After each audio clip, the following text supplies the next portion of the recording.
We're still months away from the Made by Google 2026 event, but the Google Pixel 11 conversation is already heating up, and, honestly, the more I see, the more I feel like Google is about to deliver a phone that's safe, familiar, and hard to get excited about. Because yes, we're almost guaranteed to get the usual lineup: new Pixel phones, a refreshed Pixel Watch, and maybe even another foldable. But the truth is, none of that automatically makes this a must-watch launch anymore. Not when modern phones have gotten so good that most upgrades feel incremental. And not when Google itself has made upgrading less necessary with 7 years of OS and security updates. And that's the problem the Pixel 11 is walking into. It's not launching into a world where people desperately need faster apps or smoother scrolling.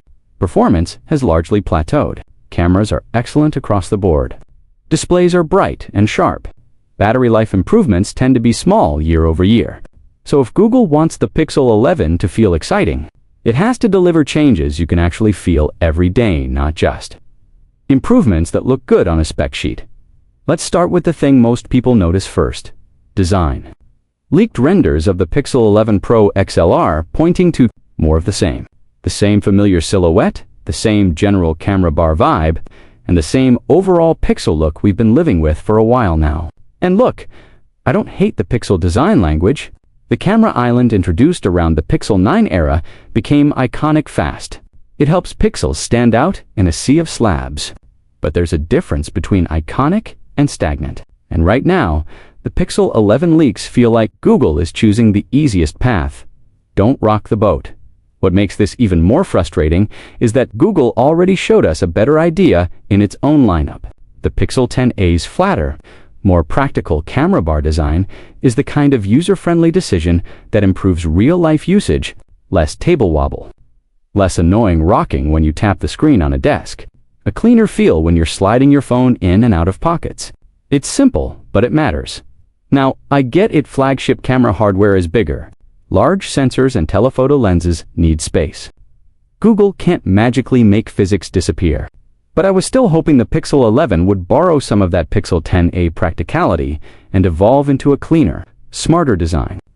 Or, at the very least, I expected Google to take a bigger swing and establish a fresh look. Especially now that other companies have started borrowing the whole camera bar identity. Instead, if the Pixel 11 Pro 40 renders are accurate, the design story sounds like, if it worked last year, don't touch it. And that's not automatically bad. But it also doesn't give anyone a reason to feel that itch to upgrade. Which brings me to the bigger reason that Pixel 11 might struggle to tempt people: longevity. Since the Pixel 8 series, Google has been offering 7 years of updates. That's huge. That changes how you shop. It shifts the mindset from, I need a new phone every 2 or 3 years, to, I can keep this for as long as the battery holds up. And if you own something like a Pixel 10 Pro, that promise alone makes upgrading to a Pixel 11 feel optional at best. Your phone is still going to be secure, still going to get features, still going to be supported for years. And in a world where phones are already fast enough, the question becomes brutally simple: what am I actually gaining? Because if the answer is a little bit, then the Pixel 11 isn't a must-buy, it's a nice -to-have. Now, to be fair, there is one area where the Pixel 11 could genuinely matter: the Tensor G6 chipset changes.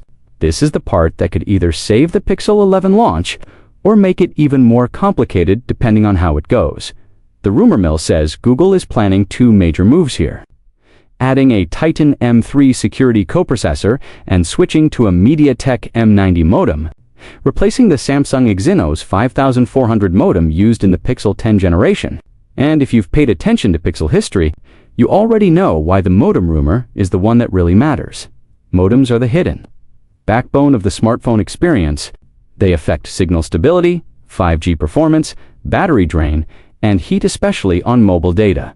If MediaTek's M90 modem is truly more power efficient, the way the claims suggest, that could translate to cooler performance, better standby time, and longer battery life in the real world. Not 1 more hour in a lab test. But noticeably better day-to-day behavior. Less warmth in your hand, less drain when you're out on 5G. Fewer moments where your phone feels like it's working too hard just to stay connected. And if Google can finally nail that combination, connectivity plus efficient power, use then the Pixel 11 becomes much more interesting, because those are upgrades you feel without even trying. But here's the catch. Big platform changes come with risk. A modem transition isn't just a checkbox feature. It's the kind of change that can lead to surprises, inconsistent performance across different regions, weird carrier compatibility quirks, unexpected battery drain, or new heat patterns that nobody saw coming until millions of people started using the phone in the wild. So yes, Tensor G6 plus MediaTek M90 could be a massive win. Or it could be a first-generation transition that needs a full year to mature. And if you already have a Pixel 10 Pro that gives you all-day battery and solid temperature management, betting on a maybe becomes harder to justify. That Titan M3 security coprocessor rumor is also interesting, mostly because it connects to another potential Pixel 11 upgrade, improved Face Unlock. Reports suggest Google has been testing infrared cameras to build a face unlock system closer to Apple's Face ID, something that works reliably even in low light. On paper, that's a real upgrade. Current Pixel Face Unlock can struggle in darker environments, and an IR-based system would feel more premium, more consistent, and potentially more secure. It's the kind of feature that makes a phone feel effortless. You pick it up, it unlocks, no thinking required.